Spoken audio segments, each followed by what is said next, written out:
Vous avez été énormément à me demander des tutos pour construire sur Minecraft et donc c'est pourquoi je fais cette vidéo. Bon, j'avoue, c'est aussi parce que j'adore construire, donc ça me dérange pas. Alors oui, aussi, je précise, je me dis pas builder pro, je suis juste constructeur pour le plaisir. Et donc aucune haine est demandée, si possible, merci. Alors premièrement, votre construction déjà dépend du milieu dans lequel vous voulez construire. Ici par exemple, on a des maisons en ville et comme vous pouvez le voir, il n'y a pas non plus énormément de détails. Les murs sont assez plats, même si certaines maisons sont en diagonale. On a par exemple l'exemple de cette maison qui est quand même d'origine assez plate. Et dans ce cas-là, on va plutôt opter pour des changements de couleur et des changements de blocs, ce qui va rajouter du volume et de la texture, même si en réalité le mur est totalement plat. Alors aujourd'hui, je vous propose une palette de couleurs et on essaiera sur un autre épisode. Comme ça vous permettra de voir tous les types de bâtiments possibles. Premièrement, nous allons essayer de faire une maison de ville avec des matériaux assez foncés et donc ici principalement du tuff. La première étape que je vous propose, ça va être de faire un sol histoire d'être un peu en condition. Et pour changer un peu d'habitude, je vais essayer de faire un sol en dégradé. Et donc je vais venir prendre des blocs du plus sombre au plus clair. Évidemment, vous allez avoir l'habitude au fur et à mesure. Moi, j'aime bien utiliser du tuff, de la pierre avec après de la roche. Et pour que ce soit un peu plus clair, de l'andésite. Vous pouvez utiliser évidemment de la roche lisse, mais c'est pas obligé.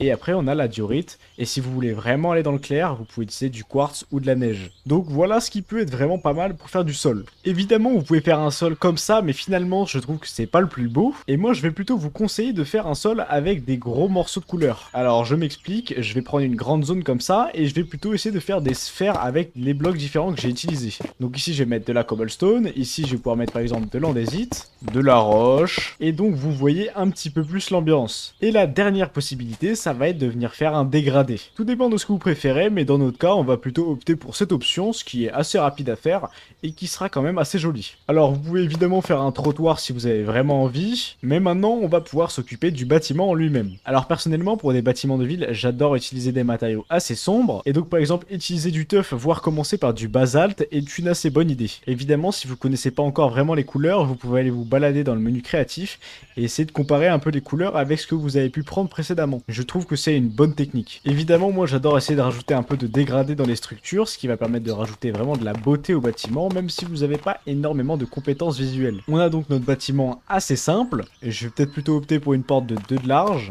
et pour les portes, je vous conseille de faire une arche, c'est ce qui va vraiment embellir votre construction. Et pour ça, deux possibilités, soit vous utilisez des escaliers, soit vous pouvez aussi utiliser des leviers. Alors j'aime bien alterner parce que les leviers sont vraiment très intéressants, je trouve, et comme vous pouvez le voir, ça rend assez bien, et après vous pouvez évidemment choisir la porte qui vous semble le plus adapté. Maintenant que ça c'est fait, on va pouvoir faire un étage. Vous pouvez évidemment faire une délimitation en mettant par exemple des escaliers.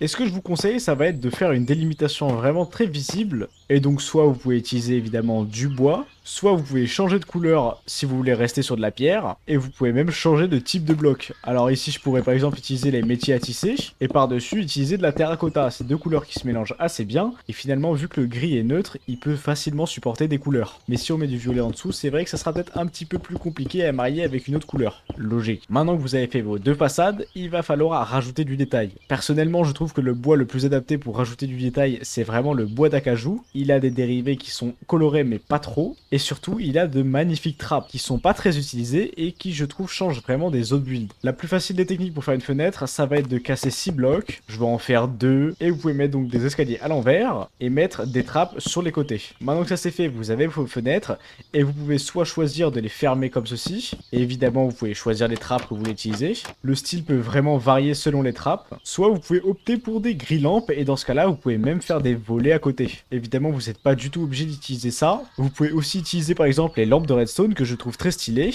ou vous pouvez évidemment aussi utiliser les champi-lampes. Bon, moi je vous conseille quand même les grilles-lampes, c'est vraiment le plus adapté. Comme vous pouvez le voir, on n'a pas vraiment galéré et le résultat est quand même déjà plutôt pas mal. Pour le reste des détails, vous pouvez évidemment ajouter des pots de fleurs, etc. Mais tout ce qui est déco va vraiment personnifier votre bâtiment parce que bah là, il reste quand même assez neutre. Et vu que vous êtes vraiment très sympa, je vous offre une petite déco, allez. Je vous conseille de mettre un escalier à l'envers pour que ce soit plus joli. Vous pouvez mettre évidemment aussi une vitre bleu clair et vous pouvez donc vous faire un robinet qui fait couler de l'eau. Ça peut facilement animer une rue, bon c'est pas forcément le plus réaliste, sauf si vous êtes dans un RP médiéval assez ancien. Et si vous voulez un épisode dédié aux décorations, peut-être que je pourrais vous faire ça un petit peu plus tard. Et à partir de maintenant, plus qu'à votre imagination pour rajouter des détails par exemple sur les façades, et surtout pour faire des toits innovants. Vous pouvez faire des toits pointus, des toits carrés, des toits ronds, comme vous voulez, mais vous avez déjà la base de votre maison.